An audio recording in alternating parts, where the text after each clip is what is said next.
Friends, welcome back to my channel. जय श्री कृष्ण। भगवान श्री कृष्ण का मामा था कंस। कंस का ससुर था जरासंध। कंस के वध के बाद भगवान श्री कृष्ण को सबसे ज़्यादा यदि किसी ने परेशान किया तो वह था जरासंध। वह बृहद नाम के राजा का पुत्र था। मगध सम्राट जरासंध का राज्य भारत में सबसे शक्तिशाली था। उसके पास सबसे शक्तिशाली सेना थी। वह अत्यंत ही क्रूर था, अत्याचारी था। हरिवंश पुराण के अनुसार उसने काशी, कोश, चेदी, मालवा, विदेह, अंग, वंग, कलिंग, पांड्य, सौरी, मद्र, कश्मीर और गंधार के राजाओं को परास्त कर सभी को अपने अधीन कर लिया था। इसी कारण पुराणों में जरासंध की बहुत चर्चा मिलती। जरासंध अत्यंत क्रूर और साम्राज्यवादी शासक था। कहते हैं कि जरासंध ने अपने आक्रमण से 86 राजाओं को बंदी बना लिया था। वहीं बंदी बने राजाओं को उसने पहाड़ी किले में कैद किया था। यह भी कहा जाता है कि जरासंध ने 100 राजाओं को बंदी बनाकर किसी विशेष दिन उनकी बलि देना चाहता, जिससे वह चक्रवर्ती सम्राट बन जाए। जरासंध का मित्र था कालेवन।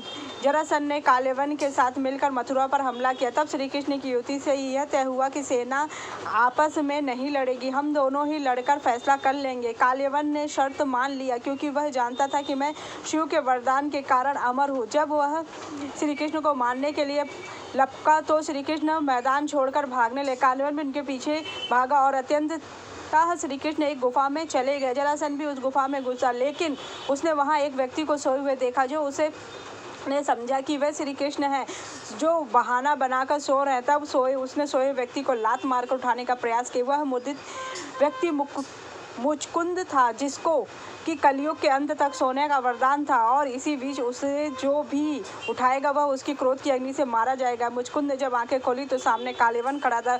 मुचकुंद ने जब उसकी ओर देखा तो वह भस्म हो गया। जरासंध के कई साथी राजा थे। यवन का राजा कालेवन, काम रूप का राजा दंतवत, चेतिक, शिशुपाल, पौंड्रक, भीष्मक, पुत्र रुक्मी, काक, अंशुमान तथा अंग, बंग, कौशल, दर्पाद, भद्र, त्रिगर्द आदि के राजा थे। इनके अतिरिक्त शाल्यवन पवन देश का राजा दंतवक्त, वीररज गंधार देश का राजा सुबल, लग्नजीत मीर का राजा गोभर्द, दरत देश का राजा आदि थे।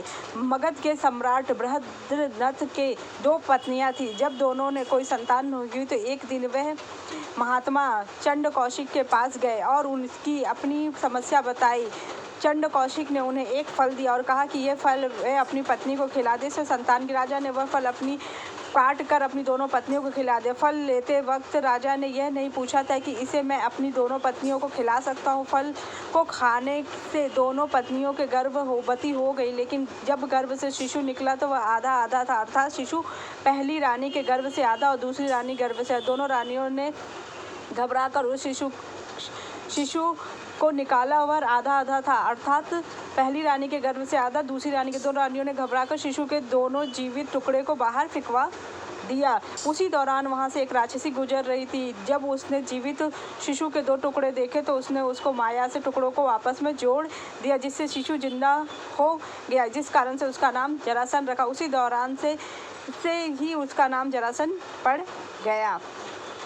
अखाड़े में राजा जरासंध और भीम का युद्ध शुरू होता है। कार्तिक पदापद से 13 दिन तक लगातार चलता है। इस दिनों में भीम ने जरासंध को जंघा से उखाड़कर कई बार टुकड़ों में कर दिया, लेकिन वह टुकड़े हर बार जुड़ जाते, फिर वह जीवित हो जाते। जरासंध फिर से युद्ध करने लगता। भीम ने 14वें दिन श्री कृष्ण को एक तिनके को 2 टुकड़ों में तोड़कर उनके दोनों भाग का विपक्ष दिशा में फेंक दिया। भीम श्री कृष्ण का यह इशारा समझ गए और उन्होंने वही किया। जरासंध को फिर टुकड़ों में किया और दोनों को अलग अलग दिशा में विपरीत टुकड़ों में फेंक दिया।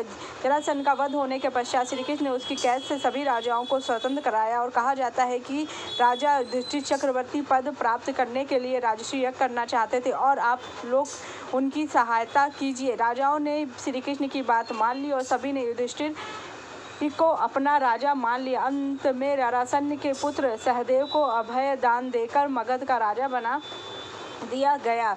बिहार के राजगृह में अवस्थित है। कंस के ससुर जरासंध का अखंड जरासंध बहुत बलवान था। मान्यता है कि इसी स्थान पर भगवान श्री कृष्ण के इशारे पर भीम उसका वध किया था।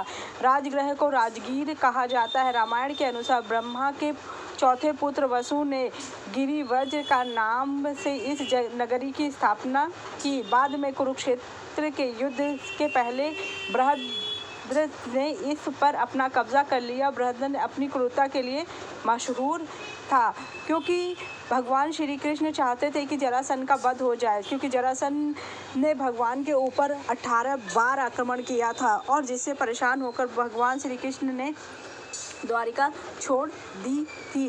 अब जब धर्मराज युधिष्ठिर को चक्रवर्ती सम्राट बनना था तो इसके लिए भीम वहां जाते हैं और युद्ध होता है। अगर आपको मेरी जानकारी अच्छी लगी तो मेरे चैनल को लाइक कीजिए, सब्सक्राइब कीजिए, शेयर कीजिए। Thank you so much.